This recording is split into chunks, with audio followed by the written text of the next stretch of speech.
Good morning student, मैं सुमन संधू इस YouTube channel पर आपका स्वागत है। तो मैं जो आपकी बुक है सेकेंड ईयर में नॉलेज एंड करिकुलम यानी कि ज्ञान एवं पाठ्यक्रम में आज आपको मैं नया टॉपिक शुरू करवा रही हूँ।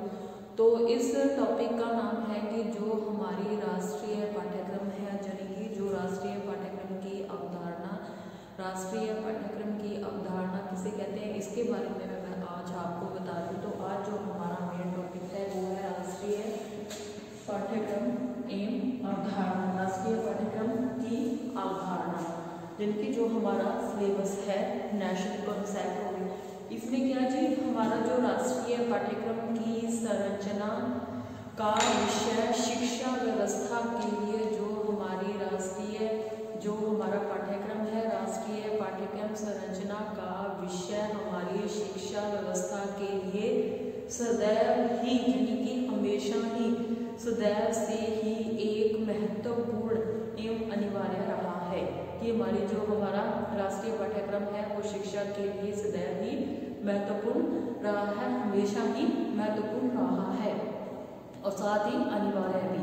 और जो प्रत्येक राष्ट्र की भांति यानी कि जो भी देश है प्रत्येक राष्ट्र की भांति भारतवर्ष में भी एक ऐसे पाठ्यक्रम की परिकल्पना की जा रही है यानी कि जो भी हमारे देश है प्रत्येक देश के पाठ्यक्रम से हमारी प्रत्येक पाठ्यक्रम की अपने अपने देश की परिकल्पना की जा रही है। अपने प्रत्येक राष्ट्र की भांति जो हमारा भारत देश है भारतवर्ष में भी एक ऐसे पाठ्यक्रम की परिकल्पना की जा रही है जो कि शिक्षा व्यवस्था में गुणात्मक यानी कि जो हमारी पाठ्यक्रम है उसके लिए एक व्यवस्था की जा रही है जिसमें कि जो हमारी शिक्षा का गुणात्मक एवं क्रांतिकारी परिवर्तन लाया जा सके किसके माध्यम से पाठ्यक्रम में अगर हम ऐसे विषय शामिल करेंगे तो इससे हमारे देश में क्या है गुणात्मक एवं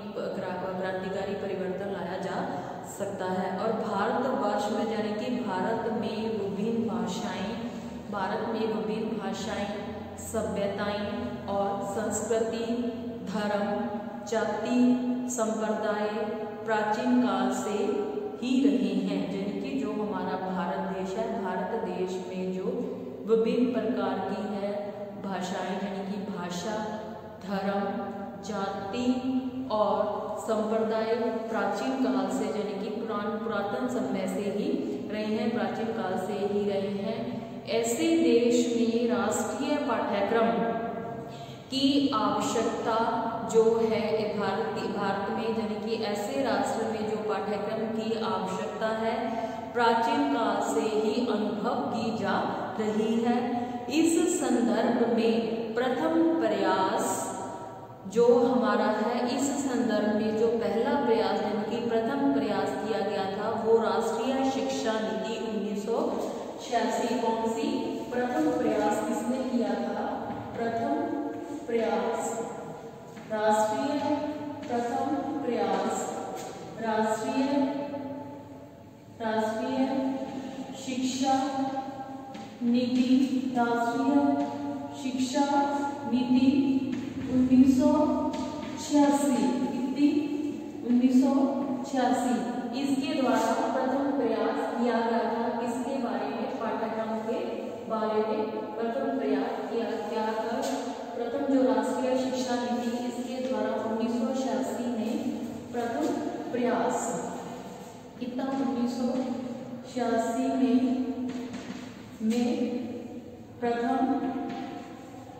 प्रथम प्रयास राष्ट्रीय शिक्षा नीति 1986 में। तो इसमें क्या कहा गया था कि हमारा जो पाठ्यक्रम है कैसा होना चाहिए द्वारा प्रतिवेदन में प्रस्तुत किया गया था कि इस प्रतिवेदन में राष्ट्रीय पाठ्यक्रम की संरचना है जो कैसी होनी चाहिए राष्ट्रीय पाठ्यक्रम की संरचना आवश्यकता एवं महत्व किस पे यानी कि जो हमारे समाज हमारे देश की जो आवश्यकताएं हैं उसके आधार पर उसका क्या महत्व है महत्व को विशेष रूप से प्रदर्शित किया गया था। जो हमारी राष्ट्रीय शिक्षा नीति है उन्होंने प्रथम प्रयास किया था। उस प्रथम प्रयास में हमारे देश यानी हमारे देश और समाज की जो भी आवश्यकताएं हैं या उनका जो महत्व है उसके द्वारा उसके रूप में ही उसको प्रदर्शित किया गया था पाठ्यक्रम को। इस सुझाव के परिणाम स्वरूप 1988, इस सुझाव के परिणाम स्वरूप 1988 कितना 1988 में राष्ट्रीय पाठ्यक्रम की संरचना प्रस्तुत की गई थी। 1988 में जो हमारी है राष्ट्रीय पाठ्यक्रम की संरचना प्रस्तुत की गई थी, जिसमें विद्यालय के पाठ्यक्रमों की चर्चा विशेष रूप से की गई थी और जो हमारा राष्ट्रीय शैक्षिक अनुसंधान एवं प्रशिक्षण परिषद ने इस क्षेत्र में अपने प्रयासों को निरंतरता प्रदान की।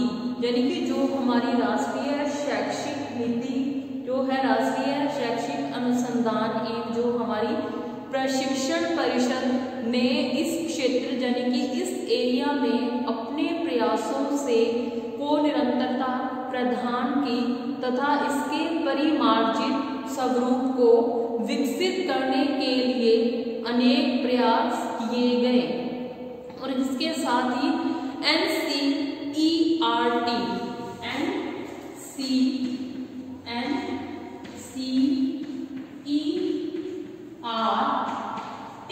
कौन सी NCERT जो है NCERT के अथक प्रयासों के परिणाम स्वरूप जो हमारा राष्ट्रीय पाठ्यक्रम है, राष्ट्रीय पाठ्यक्रम की संरचना का परिमार्जित एवं गुणात्मक स्वरूप 2000 में प्रस्तुत किया गया। यानी जो हमारी राष्ट्रीय पाठ्यक्रम की संरचना का जो स्वरूप है या उसको परिमार्जित किया गया, उसके परिमार्जित एवं गुणात्मक स्वरूप को प्रस्तुत किया गया कब 2000 में।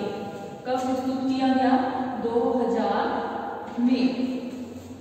1986 में राष्ट्रीय शिक्षा नीति द्वारा प्रयास किया गया था, प्रथम प्रयास किया था और जो हमारी 1988 में जो हमारे राष्ट्रीय पाठ्यक्रम की संरचना को इस रूप में प्रस्तुत किया गया था, जिसमें कि जो विद्यालयों का पाठ्यक्रम है उसकी जो चर्चा विशेष रूप से की गई थी और इसके साथ ही जो हमारी राष्ट्रीय प्रशिक्षण परिषद है इस क्षेत्र में उन्होंने निरंतर प्रयास किए और इसके अंतर्गत इसको परिमार्जित किया गया। जो हमारी NCERT है उन्होंने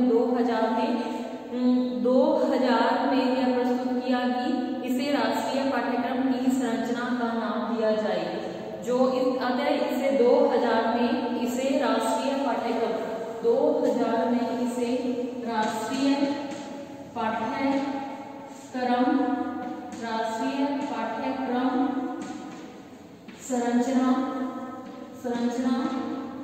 राष्ट्रीय पाठ्यक्रम संरचना है जो उसके रूप में इसको क्या किया गया था के नाम से जाना जाता है। इस प्रकार जो हमारी राष्ट्रीय पाठ्यक्रम संरचना इसके साथ ही जो हमारी राष्ट्रीय पाठ्यक्रम संरचना है जो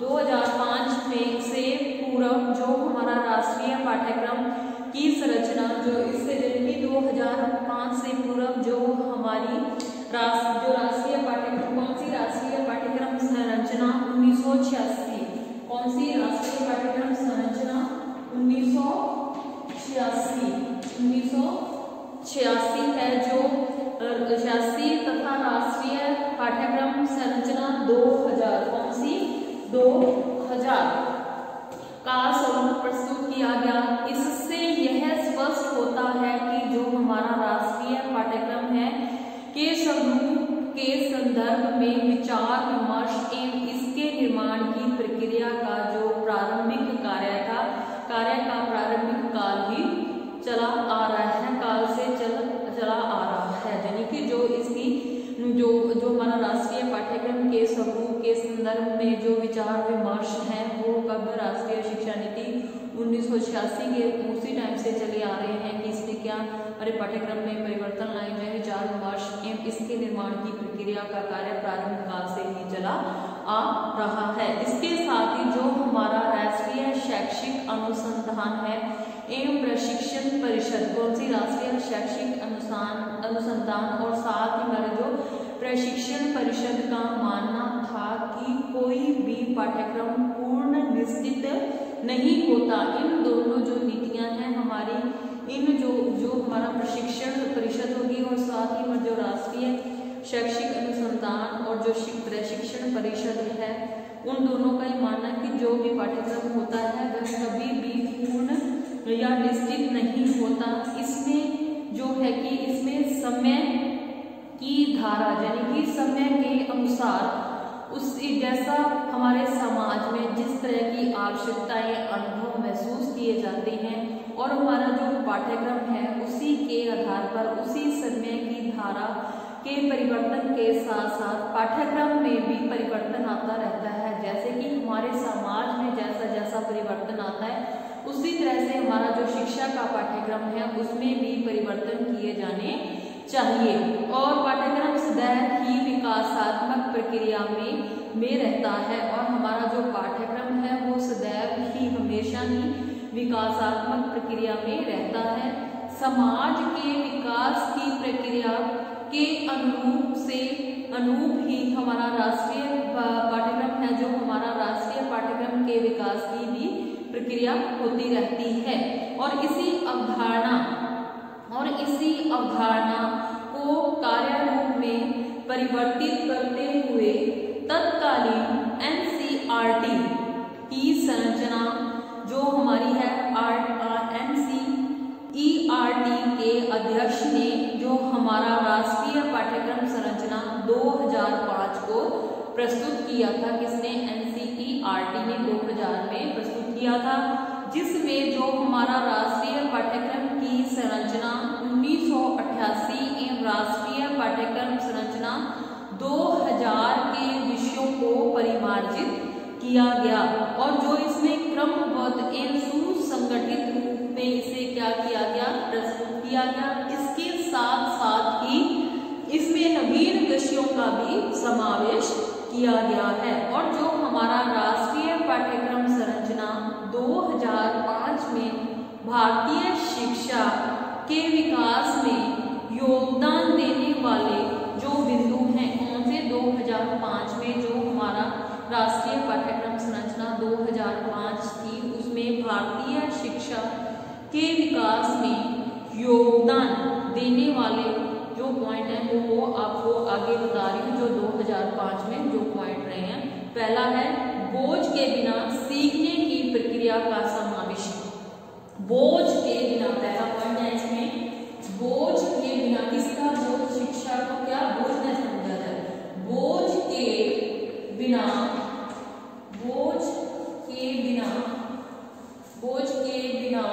सीखने की प्रक्रिया, बोझ के बिना सीखने की प्रक्रिया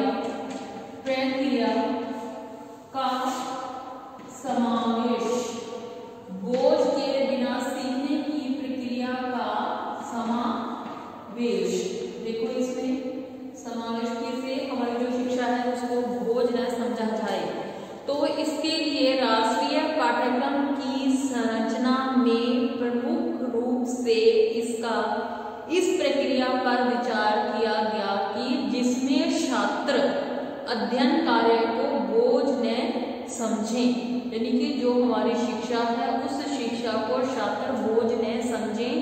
छात्र अध्यापन जो उसकी है अध्ययन या की प्रक्रिया के प्रति उदासीन न होकर, यानी कि शिक्षा ग्रहण करने के प्रति उदासीन न होकर उसको भी उदासीन, यानी कि वो अरुचिकर न होकर रुचि का प्रदर्शित, उदासीन न होकर रुचि प्रदर्शित करे। इसके लिए जो हमारा पाठ्यक्रम है, पाठ्यक्रम में प्रत्येक स्तर को ध्यान में रखा गया है। साथ ही हमारा प्राथमिक यानी 1 से 5, पूर्व प्राथमिक, उच्च प्राथमिक एवं माध्यमिक स्तर को ध्यान में रखकर समस्त जो हमारा पाठ्यक्रम है संबंधित क्रियाओं का निर्धारण किया गया है, जिससे कि छात्र इस पाठ्यक्रम को बोझ न समझे। इसको बच्चा है कि जो हमारी शिक्षा है, जो हमारी अध्यापन क्रिया है या हमारा जो पाठ्यक्रम है पढ़ाने का, उस पाठ्यक्रम को बच्चा बोझ न समझे बल्कि उसमें रुचि लेकर उसको अध्ययन क्रिया को समाप्त करे। तो हमारा पाठ्यक्रम ऐसा होना चाहिए, उस पाठ्यक्रम को बच्चा बोझ न समझकर सीखने की प्रक्रिया यानी कि उसके सीखने के प्रति बच्चा उत्सुक होकर उस चीज को सीखे कि मुझे ये काम सीखना है, उसमें रुचि ले। तो इससे जो हमारी शिक्षा व्यवस्था है उसको पूर्ण योगदान मिलता है, हमारा जो पाठ्यक्रम है।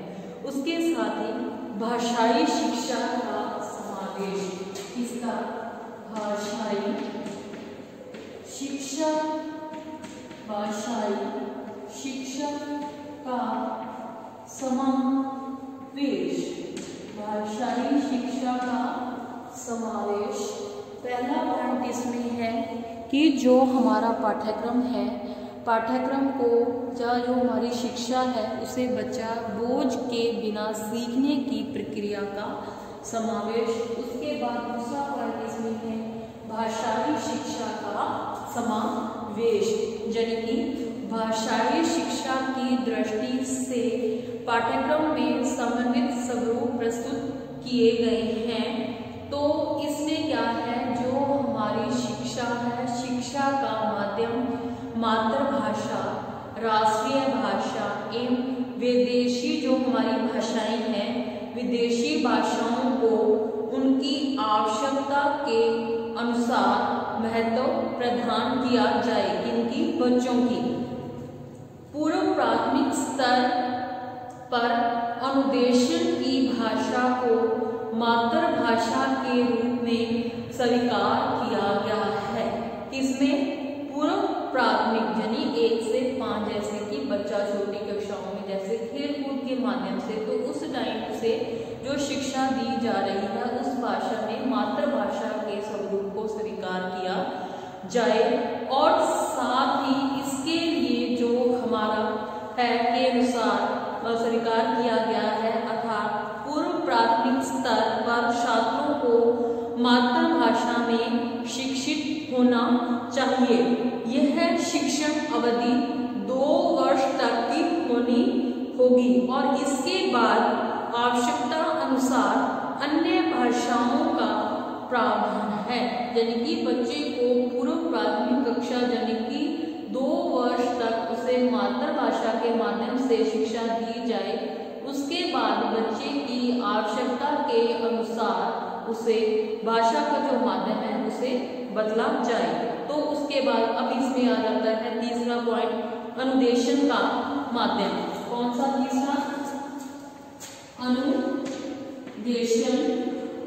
अनुदेशन का माध्यम, अनुदेशन का माध्यम, अनुदेशन का माध्यम। इसमें देखो कि जो बच्चा है, अनुदेशन का माध्यम भारतीय पाठ्यक्रम में एक विवाद का विषय रहा है।